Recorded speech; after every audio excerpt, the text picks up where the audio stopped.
বাংলাদেশ থেকে আমদানিকৃত পণ্যের উপর যুক্তরাষ্ট্রের আরোপিত পাল্টা শুল্ক কমিয়ে আনা হচ্ছে ৩৫% থেকে ২০%।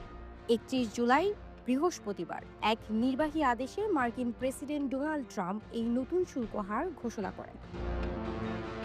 গত কয়েক সপ্তাহ আগে বাংলাদেশ সরকারকে এই শুল্ক আরোপের বিষয়ে সতর্ক করেছিল যুক্তরাষ্ট্র। যদিও নতুন এই হার কিছুটা স্বস্তির নিঃশ্বাস এনে দিয়েছে রপ্তানিকারকদের জন্য। বিশেষ করে তৈরি পোশাক খাত এখনও রয়েছে চ্যালেঞ্জের মুখে।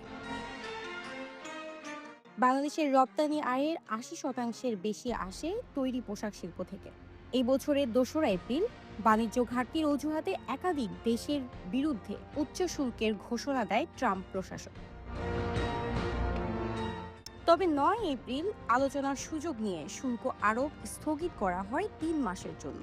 বিশেষজ্ঞরা বলছেন, এই পরিবর্তন মার্কিন বাজারে বাংলাদেশি পণ্যের প্রতিযোগিতাকে প্রভাবিত করতে পারে। তবে উদ্যোক্তারা আশাবাদী। তারা বলছেন, এই অস্থায়ী স্বস্তি দীর্ঘমেয়াদী সমাধানের রূপ নিতে পারে যদি যুক্তরাষ্ট্রের সাথে একটি বাণিজ্য চুক্তি করা যায়। এই সিদ্ধান্তের ফলে রপ্তানিকারকরা যেমন খানিকটা স্বস্তি পাচ্ছেন, তেমনি তৈরি পোশাক শিল্পের ভবিষ্যৎ এখন আরও বেশি কৌশলী কূটনৈতিক পদক্ষেপের উপর নির্ভরশীল। সিটিজি পোস্ট, চট্টগ্রাম।